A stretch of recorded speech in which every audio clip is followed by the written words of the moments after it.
should have seen us gunning, passing the folks along the road just as they were standing. All the lads and lasses there, all with smiling faces, gunning along the Scotswood Road to see the bleeding rain.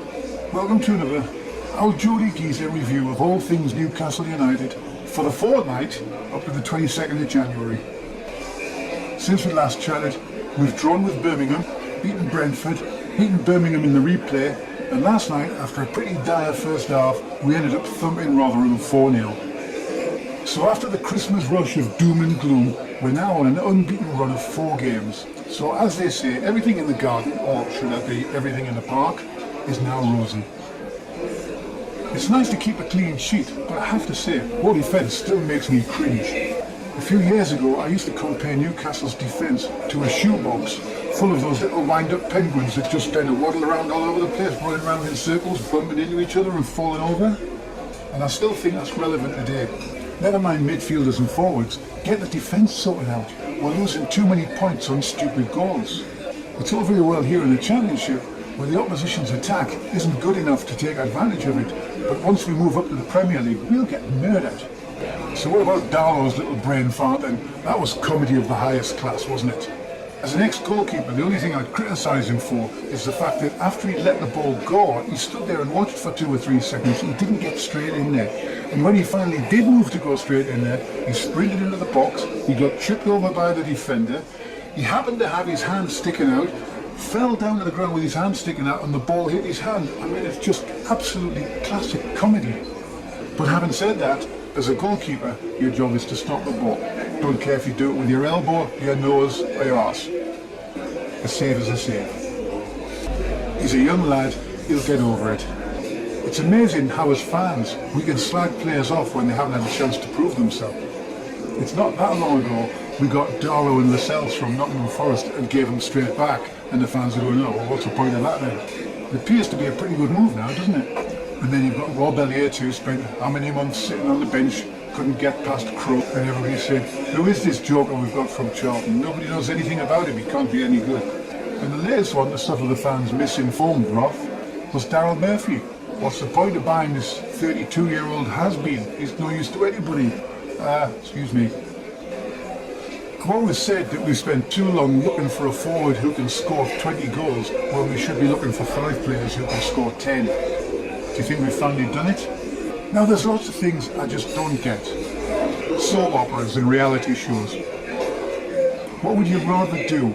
Would you rather go and watch a match, or would you prefer to sit in the house and watch a TV show about somebody sitting there watching a match? The Kardashians.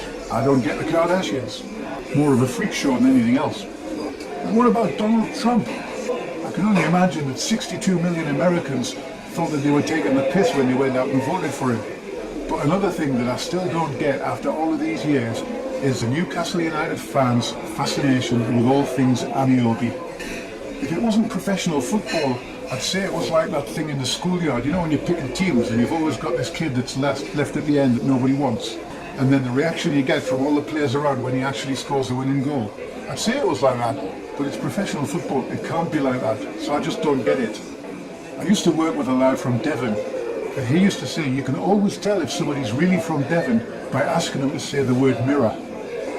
If they come back with M-I-R-R-O-R, then you know they're definitely from Devon. We then went on to find 2 classic words that can only be pronounced properly by Geordies. The first one's jacuzzi, and the other one, the phrase more the word, is finger-licking chicken. So if you're talking to a Geordie and they say finger-licking chicken, you can tell if they're a real Geordie or they're just from the periphery.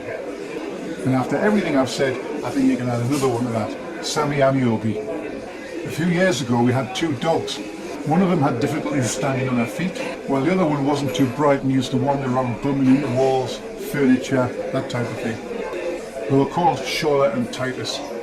Shola's gone and Titus is pretty much on his last legs, which I think is fairly reminiscent of what they were like when they played for us. Anyway, moving on. Is there any truth in the stories that Mike Ashley is reimposing his bring him in cheap and sell him on philosophy when it comes to transfers? Ashley regards the transfer window a bit like the January sales. It's an opportunity to bring in cheap stuff and then move it on later and make a profit. he would probably have expected the shelves to be full by now.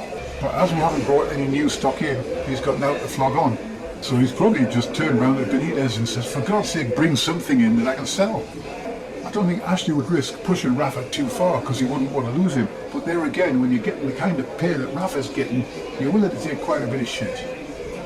As part of the same report, it was said that Ashley was at the match sitting next to Graham Carr. But all the photographs I've seen of the match, he's got Charlie on one side of him and a flight of steps on the other side. So unless he had Graham Carr sitting on the stairs, then it looks like this is just another wind-up from the papers trying to stir the shite again. Transfer gossip these days is surprisingly tame. It's the 22nd of January and we still haven't brought anybody in through the door. And amazingly, the fans don't seem too bothered about it. The joys of having a decent manager, right? What is fairly hot talk at the moment though, is the gossip about bringing Andros Townsend back. Now I'm not sure what to make about that because you've got to be pretty special to come back again. And Andros Townsend is no Pedro, but he's no Nobby. Interesting comment from Pep Guardiola. He reckons that the big teams in the Premiership should have development squads that are playing in the Championship. He said it would give his boys a good chance to play against the big teams and play in front of big crowds. Bring them on a bit. Aye, Pep, because that's what we're here for, to bring your under-23s on. Tosser. Here's one of my favourite subjects, the offside rule. The offside rule is actually a hangover from the 1800s when we let public school officials who were writing rugby rules also write the rules for football. In some of the versions, you weren't even allowed to kick the ball forwards. How things have changed, eh? Time for another change, I think. Get rid of the offside rule altogether. Both teams have 11 players. If they decide they want to put a forward on your penalty spot, goal muching or whatever you want to call it, you've got the option to mark him or to leave him there by himself. You can put the keeper on him, you can put two, you can do whatever you like. We've both got the same number of players. Just consider it another tactic. It would simplify the game, increase the scoring, make it more attractive. Now finally, somebody agrees with me. The great Marco van Basten has turned around and said we should get rid of the offside rule. He takes it a step further, which I'm not too sure about, where he says we should get rid of penalties and we should have like a one-on-one like they do in ice hockey with the goalkeeper against a forward. But I think that's all getting a bit too American. Next we'll be having timeouts, we'll be changing everybody on and off the pitch every 2 or 3 minutes. In a game that's supposed to last 90 minutes, will last 5.5 hours. I just think the only reason we have an offside rule these days is so that we can keep the linesmen in employ. Offside brings nothing to the game, nothing.